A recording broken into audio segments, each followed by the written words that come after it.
మావిడేమో శుభానే అలకానండి మీ మొహమండ. చూతపత్రం శుభకరం. శభాష్. ఏమిటి శాస్త్రి గారు రండి. తమ పేరు? మేక. మేకానామధీరస్య యజమానస్య పితృపితామహ ప్రపితామహానాం అక్షయతృచ్ఛర్థం హిరణ్యగాజో వాసో తాంబూలం తుభ్యమహం సంప్రతతే నమః. ఇవేమో తద్దిన మంత్రాలా వినిపిస్తున్నాయి మీ మొహమండ. తగ్గిన పెట్టినట్టే తమ సన్మాన దినం ఏడాదికోసారి మేము కూడా ఎట్టుకోవాలి. అలాగని పితృదేవతా ప్రార్థన శుభ సూచకం మీ మొహమండ. కానివ్వండి. నమస్కారం చేసుకోండి. ఆ తోపుడేమిటి మొహమండ? మామూలుగా తీసుకెళ్తారు, తోసుకెళ్తే పెసలుగా ఉంటుందని. మీ ఉత్సాహాన్ని మీ మొహమండ నేనెందుకు కదలాలి? పదండి.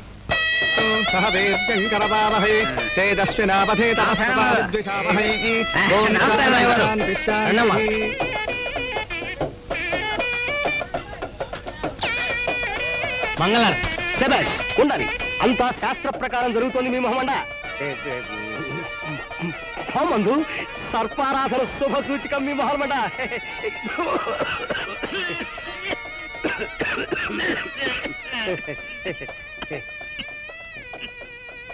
ఆపండి ఆపండి. సోదరీమణులారా, నేను గోదావరి అవతల కట్టువాడిని మీకు తెలుసు. నేను ఈ ఊరి వ్యాపారస్తులకు సరసమైన వడ్డీకి అప్పులిస్తుంటాను. సాధారణంగా అప్పిచ్చిన వాడిని చూసి జనం భయపడతారు. కానీ ఈ ఊళ్ళో నా శక్తి కంటే ఓ వ్యక్తి యొక్క విద్య జనాన్ని భయపెడుతోందని తెలుసుకున్నాను.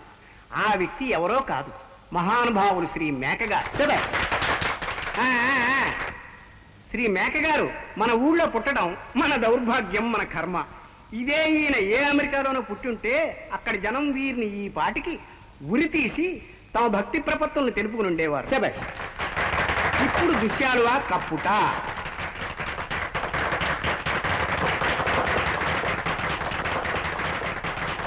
సన్మాన పత్రం నీ మొహం మండ. చండాల మనస్కుడు శ్రీ మేక గారికి మా ఊరి జనం సమర్పించుకున్న సత్కార పత్రం. శభాష్. మేక, మీరు మేకే కాదు ఊక ఊహా కవి. మీరు ఓకే కాదు పేక పేదల కవి. పేకే కాదు బాక బాధా కవి. బాకాయే కాదు తోక తోడయ్యే కవి. తోకే కాదు కోక కోటి ఆలోచనల కవి. కోకే కాదు పాక పాటల కవి. ఆకే కాదు ఈ ఊరికే టీకా టీవీ దర్జా ఉన్న కవి. మీ మొహంలో వరాహమూర్తి, మీ శాఖల్లో భైరవమూర్తి ఉన్నారు.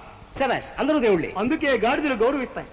మీరు ఇలాగే ఏ ఏళ్ళు ప్రజలను తింటా బతకాలని కోరుకుంటా సన్మాన సంఘం.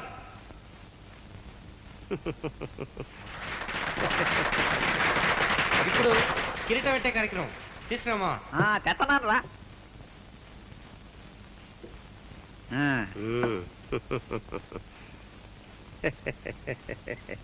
ఎలిగించండి రా.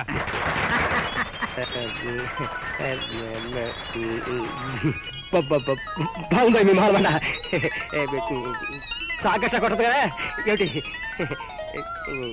ఈ ఊళ్ళోని ఆవులు, గేదెలు, గాడిదలు, కుక్కలు ఇత్యాది సమస్త ప్రాణులు ఆయన వల్ల బాధింపబడ్డవి. అంచేత ఇంకా ఆయన దృష్టిలో పడిన ఓ ఏనుగుని ఆయనకి బహుకరిస్తున్నాం. ఏనుగంటే వినాయకుడు. శభాష్. విఘ్నేశ్వరుడు మహానుభావుడు. ఇప్పుడు గజారోహణం. మేక ఇప్పుడు ఏనుగు ఎక్కుతుంది.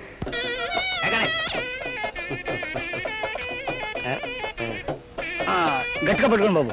జాగ్రత్త బాబు జాగ్రత్త. ఏం పర్లేదు పడకండి బాబు.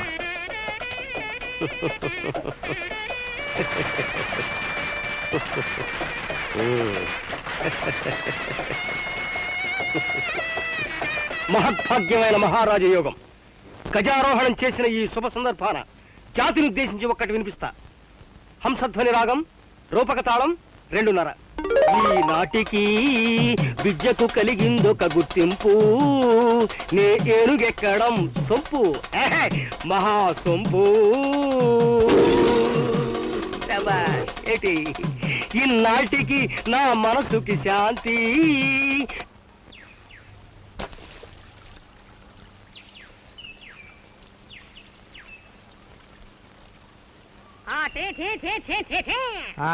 టీ బోల్ డబ్బు కొట్టుకున్నా నాట్లో ఇదైనా తాగనండి అయ్యా. నాకేం చెప్పావా మా చంటోడికి? చెప్పా. ఈడెవడు చాలా విచిత్రంగా ఉన్నాడా? అమ్మయ్యా.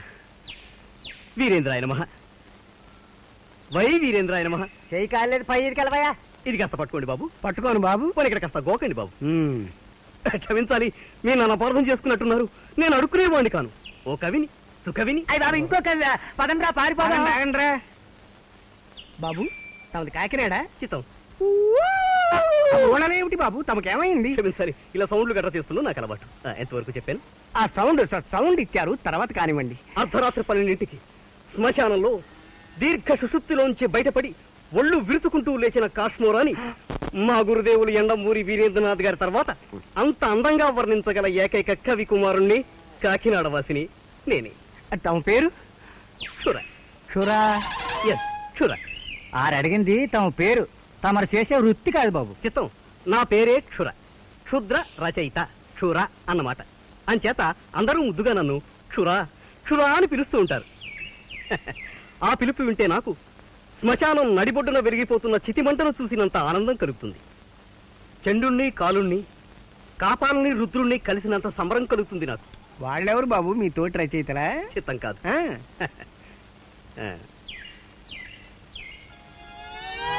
క్షుద్ర శక్తులు. ఓ వ్యక్తికి నేను కథ వినిపించాలని ఉత్తరం రాసి మరీ ఆహ్వానించారు. ఎవరా వ్యక్తి?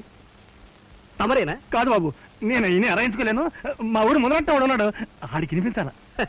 అతను మీ ఊరి ముదరష్టమా? నేను ఆంధ్రదేశపు అదృష్టాన్ని. ఎవరా వ్యక్తి? మీరుటోయ్ మీ మొహాల మంట. ఎన్నాటికి ఓ వ్యక్తి ధైర్యంగా పేరు పెట్టి పిలవడం విన్నాను. ఏమిటి పేరు గట్ట ఉంది బాబు. దానికే దాని మానది మేస్తోంది. మొత్తానికి బ్రహ్మాండమైన ఏనుగులు ఇచ్చారో మీ మొహాల మంట. ఈ ఏనుగు మీద పాట రాశా. కుంతలవరాలు రాగం, మిశ్ర చాపుతాళం 1:30. మ్యాక్ గారు, మేము ఇప్పుడే భోజనం చేసి వచ్చాం. మీ కవిత్వం వినే అర్హత మాకు లేదు. చూడండి, వీరు క్షురగారని కాకినాడ నుంచి వచ్చారు మీ కవిత్వం విన్నారు. వీరికి వినిపించాలి. అలకని నీ మొహమంట. తమది కాకినాడ? చిత్తం. వీరేంద్రాయ నమః. ఏనుగు మీద పాట రాశానన్నాను కదా. కథన కుతూహల రాగం, రూపక తాళం 3:30. ఏనుగు ఏనుగు ఏనుగు కన్ను చింతాకు, ఏనుగు తొండం చాంతాడు, ఏనుగు చెవులు చేటలు, ఏనుగు పెద్దది తోటలు. ఎలా ఉంది? చిత్తం బాగుంది. తమరు ఏనుగు గురించి చెప్పారా? ఇప్పుడు నేను పీనుగు గురించి చెబుతా. అలా కానీ నీ మొహమండ, మహాపీనుగు అని నే రాసిన కొత్త నవలోని ఓ భాగం ఇది. శభాష్. వై వీరేంద్రాయ నమః. అది అర్ధరాత్రి. అర్ధరాత్రి మీద కూడా నేను పాట రాశాను, కావాలంటే వినిపిస్తాను. కపాలాల మధ్య నుంచి వీస్తున్న గాలి చేస్తున్న ధ్వని 1000 దెయ్యాల ఏడుపులా ఉంది. ఎక్కడో ఓ మూల పెటేల్ పెటేల్ మని పుర్రెపేలిన శబ్దం. దూరం నుంచి నక్కల ఊడలు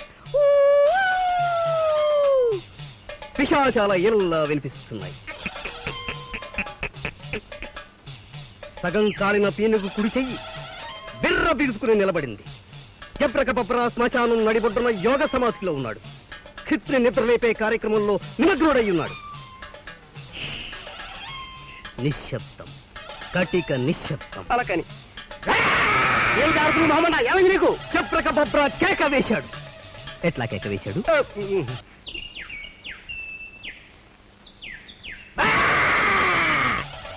ఆ అరుపు శ్మశానంలో మారుమోగింది. ఆ అరుపుకి పాతాళంలో పాతి పెట్టబడ్డ అస్థిపంజరాలు కదిలాయి. సగం కాలిన శవాలు లేచి కూర్చున్నాయి. ఆ శబ్ద తరంగాల తాకిడిని తట్టుకోలేక ఒంటరి నక్క పారిపోయింది. ఓర్ని మహమండ, ఒక్క నిమిషం. ఆ నక్కతో పాటు మ్యాక్ కూడా పారిపోయిందని రాసుకో. బాగుంటుంది. ఏమిటి? భలే అసలు ఇక్కడే బాగుంటుందండి. పాక్రా వస్తా. అప్పుడు పాక్రా ఎందుకని నువ్వు సారు ఎవడో అసలు పాక్రా వచ్చింది అసలు కలం అవుతుంది.